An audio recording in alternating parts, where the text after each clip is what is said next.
పిత పుత్ర పవిత్రాత్మనామమున ఆమె. పునీత అంతోని వారి అద్భుతాన్ని తెలుసుకుందాం. దేవుని వాక్యంతో దానిని అనుసంధానిద్దాం. మన జీవితాలకు పాఠాన్ని నేర్చుకుందాం. అన్య భాషలు మాట్లాడే అద్భుతం. అపార్థాలను తొలగించు దైవీక శక్తి అన్న అద్భుతాన్ని గురించి ఇప్పుడు ధ్యానం చేద్దాం. క్రీస్తునాథుని యందు మిక్కిలి ప్రియమైన సహోదరీ సహోదరులారా, ఈ పవిత్ర దినాన పునీత పాదువాపురి అంతోని వారి భక్తిలో దైవ సన్నిధిలో కూడి ఉన్న మీ అందరికీ నా హృదయపూర్వక స్వాగతం మరియు వందనములను చెల్లించుకుంటూ ఉన్నాను. మన దైనందిన జీవిత ప్రయాణంలో ఎన్నో రకాల కష్టాలు, మానసిక వేదనలు మనలను చుట్టుముడుతూ ఉంటాయి.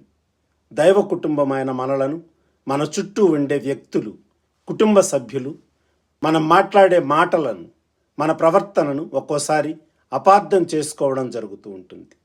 అలా మనలను ఎవరైనా అపార్థం చేసుకున్నప్పుడు నా బాధను పంచుకునేవారు ఎవ్వరూ లేరా అని మనం ఎంతో వేదనకు గురి అవుతూ ఉంటాం.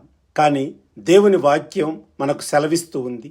పూర్ణ హృదయంతో దేవునిపై భారాన్ని వేసి పునీత అంతోని వారి మధ్యవర్తిత్వం కోరినప్పుడు జరిగే అద్భుతాలు అమోఘం, అద్వితీయం.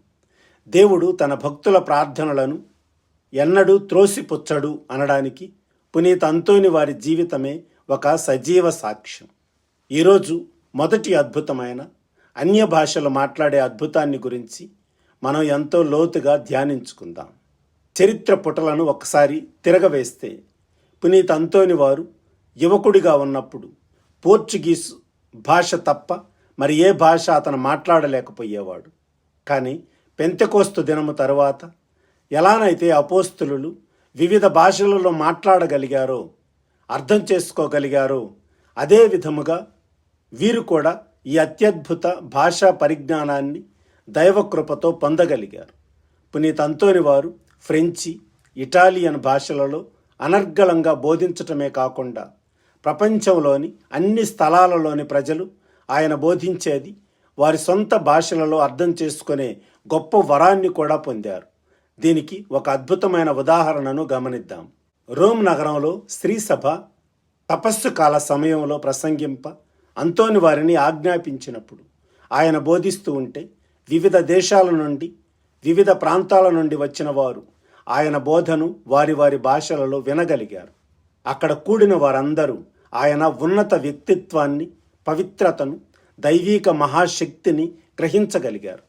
ఏ భాష వారైనా సరే ఆయన మాట్లాడేదానిని వారి స్వంత భాషలలో అర్థం చేసుకోవడం దేవుని సంకల్పం అని స్పష్టమైంది.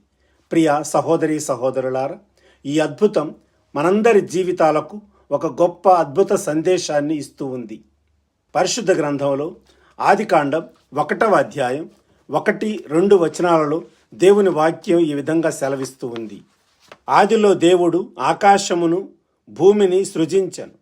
భూమికి ఒక ఆకారము లేకుండా శూన్యముగా ఉండెను. అంధకారము అగాధ జలముల మీద వ్యాపించి ఉండెను. దేవుని ఆత్మ నీటిపై గుండ్రముగా తిరుగాడుచుండెను అని మనం చదువుకుంటాం. అలాగే అపోస్తలుల కార్యాలు 2వ అధ్యాయం 1వ వచనం, 3వ వచనం మరియు 4-8 వచనాలలో సెలవిచ్చినట్లు పెంతెకోస్తు పండుగ రోజు వచ్చినప్పుడు వారందరూ ఒకచోట గుమికూడి ఉండగా అగ్నిజ్వాలల నాలుకల వలె వ్యాపించి వారందరిపై నిలిచాయి. వారందరూ పవిత్రాత్మతో నింపబడి అన్య భాషలలో మాట్లాడసాగారు. మన జీవితాలను ఒకసారి పరీక్షించుకుందాం. ఆదిలో నీటిపై గుండ్రముగా తిరుగాడిన దేవుని యొక్క ఆత్మ, దేవుని కుమారుడు ఈ లోకమును వీడిన తరువాత పెంతెకోస్తు మహోత్సవ దినమున అపోస్తలులపైకి దిగివచ్చారు. అప్పటి వరకు భయకంపితులైన అపోస్తలులకు దేవుని ఆత్మ ధైర్యాన్ని, స్థైర్యాన్ని ప్రసాదించింది. అదే పరిశుద్ధాత్మ దేవుడు అంతోని వారికి కూడా అన్య భాషలను మాట్లాడే వరాన్ని, ధైర్యముగా బోధించే వరాన్ని ప్రసాదించారు. ప్రియ సోదరులారా, ఈరోజు మన కుటుంబాలలో, మన సమాజంలో ఒకరిని ఒకరు అపార్థం చేసుకోకుండా ప్రేమతో అర్థం చేసుకోవాలి అంటే మనలో ఉన్న ఆ పరిశుద్ధాత్మ దేవుని శక్తి, వరం ఎంతైనా అవసరం. పునీత అంతోని వారి మధ్యవర్తిత్వం ద్వారా దేవుడు మన హృదయాలలోని అపార్థాల చీకటిని తొలగించి పరస్పర అవగాహనను, శాంతిని ప్రసాదిస్తారు. కాబట్టి రండి, మనమందరం కలిసి ఏక మనస్కులమై పూర్ణ హృదయంతో ఈ పవిత్ర ప్రార్థనలో ఏకీభవిద్దాం. సర్వశక్తి గల ఓ దేవా, ఆదిలో గుండ్రముగా ఈ ప్రపంచమంతా తిరుగాడిన మీ ఆత్మను అపోస్తులందరిలోనికి పంపించి వారికి శక్తిని, ధైర్యమును, అన్య భాషలు మాట్లాడే వరమును ప్రసాదించి ఉన్నారు కదా. వారి చుట్టూ ఉన్న వ్యక్తులందరూ అపోస్తులను అర్థం చేసుకోగలిగారు కదా.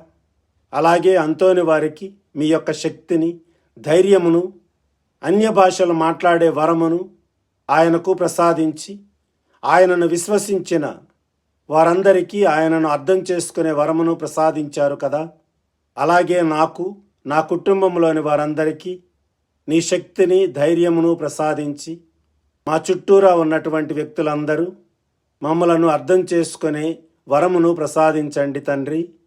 పునీత అంతోని వారా, మీరు పొందిన జ్ఞానవరమును మాకును దయచేయ దేవుని అర్థించుమని మేము అర్థించుచున్నాము. ఆమెన్. పునీత అంతోని వారా, మా కొరకు వేడుకొనండి. ఈరోజు మనము చేయదగిన సుకృత కార్యం.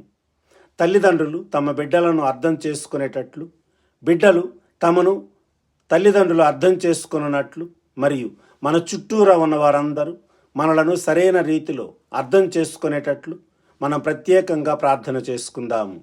పిత, పుత్ర, పవిత్రాత్మ నామమున ఆమెన్. God bless you.